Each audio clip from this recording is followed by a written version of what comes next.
Yeah, Brian, what you just said kind of went back to the very beginning where we were talking about emotionless correction. Something that it Yeah. really cemented when I first met you, and you first started talking about that. I'd heard of it before, but it hadn't cemented until you spent some time on it, literally over the years that I've gotten to know you. Here's the example, and maybe you can pull a lesson from this better for us. Is yesterday I had the honor, the blessing to be around the world's greatest shooter, lady shooter in the world, and I got to watch her shoot, compete, and got to see what happened in one of those stages of shooting. I watched her literally mess it up to a massive penalty that cost her from first place down to really about third place. It was in the middle of the string of the fire. And I sat there and watched because I was curious what she was going to do as soon as I realized she had messed it up. And there was literally no outward physical expression of correction. She kept on going with what it was as if it had never happened. When she got done, she went back and got quiet by herself off in a corner. And I literally watched her relive it. You could almost see it coming out of her body, out of her mind as she relived it.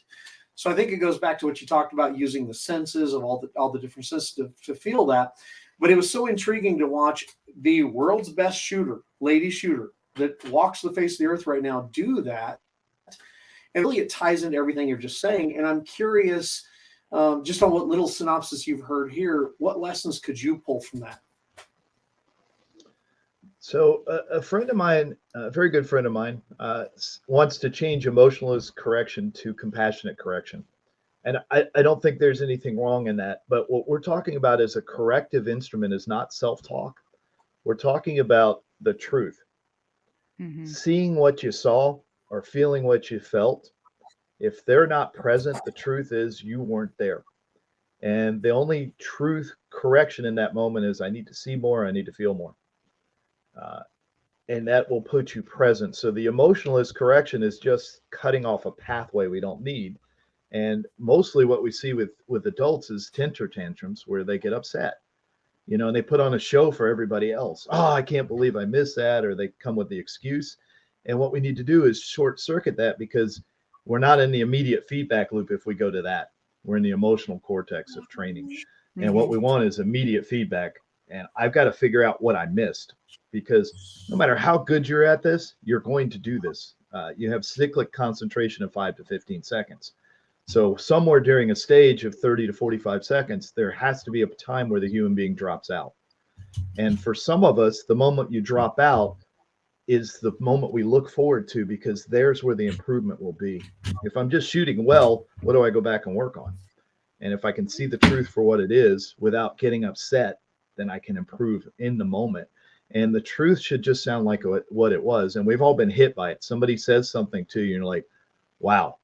They don't dress it up. They don't dress it down. Mm-hmm. They just say, listen, my coach said this to me once and he said, you don't respect me. I said, sir, I respect you more than anybody in the world. He goes, I'm here 5 minutes early.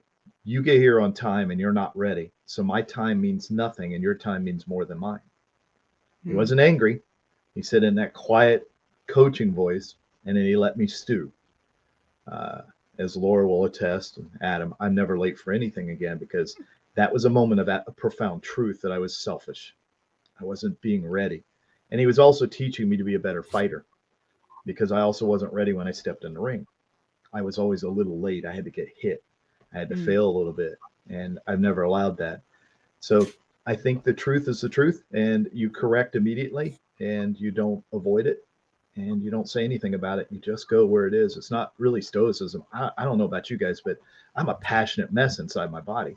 I am nothing but passionate feelings. mess outside my body. Yeah. I'm ready to go all the time and I want to Yeah. do well. I want people to, and I love things and I hate things. But when it comes to correction, none of that really matters because that's not part of the brain I want engaged. I just want the part that can correct the outcome.